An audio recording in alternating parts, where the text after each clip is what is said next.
My name is Doug Browning. I am the Chair of the Board of Trustees. This meeting of the Compensation Committee will now come to order. As a preliminary announcement, this meeting has been duly advertised as a public meeting in accordance with the Sunshine Act and is therefore open to members of the public as observers. Actual participation in the meeting is limited to members of the committee and to those the committee has invited in advance to take part. This meeting is being live streamed on YouTube and is also being recorded. The recording will be made available via the Board of Trustees website later this week. As was announced, a quorum of voting members of the Compensation Committee is present for the transaction of business at today's meeting. The minutes of the February 25th, 2022 public meeting of the Compensation Committee were circulated in advance of today's meeting and are included in the meeting materials. Are there any corrections or additions? If not, may I have a motion to approve the minutes? Move it. So moved. Okay, do I have a second? Second. Any questions or comments? All in favor say aye. Aye. Any opposed? Hearing none, the minutes as circulated stand approved. As permitted by the Sunshine Act, the Compensation Committee convened in executive sessions prior to today's meeting for the purpose of discussing certain matters associated with the performance and compensation of the university's officers. However, no actions were taken at that time. As I believe you are all aware, it is routine for the Compensation Committee to meet in December to set the salaries for university officers for the upcoming calendar year. While salary increases for all other university employees are typically made earlier in the year, the Compensation Committee has chosen to defer consideration of the officers' compensation until later in the year in order to fully examine all measures of institutional progress for the prior fiscal year. At the fall Board of Trustees meeting held in September 23rd of this year, the Chancellor reported on the university's accomplishments and performance for fiscal year 2022. The report has been provided to the Governor and the General Assembly. Memorializing the same was circulated to the members of the Compensation Committee in advance of today's meeting. The Compensation Committee is responsible for determining the compensation of the Chancellor and, based upon the Chancellor's recommendation, the compensation of the other senior elected officers of the university. As a framework for those determinations, the committee considers, among other things, the goals established for the institution as outlined in the board's statement of aspirations, strategic priorities, and reflected in the university's strategic plan. Today, the committee will consider a proposed resolution approving officer compensation for calendar year 2023. And in just a minute, I will be turning the meeting over to the Chancellor to provide his recommendations on the university officers. But first, it is worthwhile to note that due to the pandemic and the financial uncertainties associated with it, the salaries of the university's officers were last adjusted in December 2019 for calendar year 2020. In addition, at that time, the officers all agreed to voluntarily donate a portion of their 2021 salaries back to the institution to support student scholarships during this period. You will recall that the Chancellor donated 20% of his salary back to the university. The other members of the senior leadership team, including Dr. Shaker, who have not yet started at Pitt, agreed to donate 10% of his salary. And those donations occurred at a time when the officers were being called on to work more, not less. Today, I want to recognize these leaders for their service to the university. And I want to extend my sincerest thanks for their efforts to advance Pitt's mission of teaching, research, and service during a time of unprecedented disruption in higher education. Chancellor, let me thank you and your senior leadership team. Now I'd like to turn it over to Chancellor Gallagher to provide your report and recommendations on compensation for university officers. Chancellor. Great. Thank you, Doug. I appreciate the comments It's been a privilege to serve, and I know it's been some interesting and challenging times, but today what I will do is very briefly summarize my recommendation for the performance pay increase for the covered officers of the university under the officer compensation philosophy document that was prepared and approved in 2018, and which we regularly review with you as a committee. The increases of base salary for certain officers of the university are recommended by the chancellor, but approved by this committee. And we further defined a system which is designed to align eligibility for any performance increase each year to achieving the strategic goals of the university and the institutional goals of the units that those officers are responsible for. We also constrain it so that my recommendation for an officer increase is tied to the average increase of the pool that was available for faculty and staff of the university. In other words, for the current year, the maximum officer salary that I would be able to propose is 4.25%, which was the average of the pay pool that was available for the university employees. Half of the eligibility is based on how the university did. I'll remind the committee that I reviewed the university's performance over the last year at our September meeting.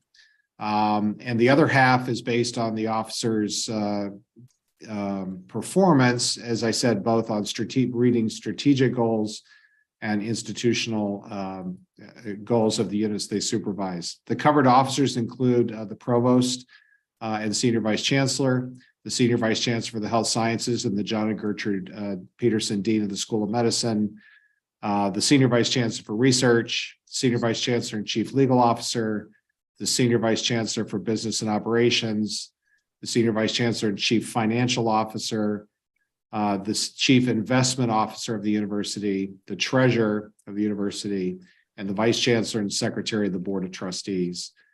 Mr. Chairman, this year, my recommendation is that all of those officers I just listed be eligible for the full 4.25% raise as having met both their strategic institutional unit goals and sharing the achievements of the university over the last year. And that concludes my report. Thank you, Chancellor. Are there any questions for the Chancellor? Okay. As I mentioned earlier, it is the committee's responsibility to determine the senior officer's compensation based on the Chancellor's recommendations, and our responsibility to evaluate and determine the Chancellor's compensation. As trustees, we must ensure that this institution is capably led, and as members of the Compensation Committee, we are responsible for making certain that the officers are appropriately compensated, being mindful of the highly competitive market in which the university operates, balanced by budgetary constraints and stewardship of the university's financial resources. As chair of the Board of Trustees, and on behalf of my fellow board members, I want to commend Chancellor Gallagher on another remarkable year. Under his leadership, the university continues to flourish, providing life-changing, world-class education and research environment that leaves an indelible mark on the Commonwealth, the nation, and the world. The following are highlights of the university's accomplishments this year under the Chancellor's leadership. We set a new research funding record and became one of just 21 universities nationwide to top the $1 billion mark in sponsored research, according to the National Science Foundation. We also set new records in admissions, defying national trends in higher education along the way. In the fall of 2022, we received over 73,000 undergraduate applications for admission, an all-time high for our institution. Pennsylvanians also applied to Pitt in record numbers, with nearly 27,500 students representing every county across the Commonwealth submitting a first-year application. Another record, Pitt's student placement rate, the share of new graduates who are advancing their education or employed at the end of the 6-month mark following their graduation hit an all-time high of 97% for degree earners on our Pittsburgh campus. This metric sets far above the national average and represents a 3% increase since the last survey. The university's reputation as an academic and innovation leader continues to rise.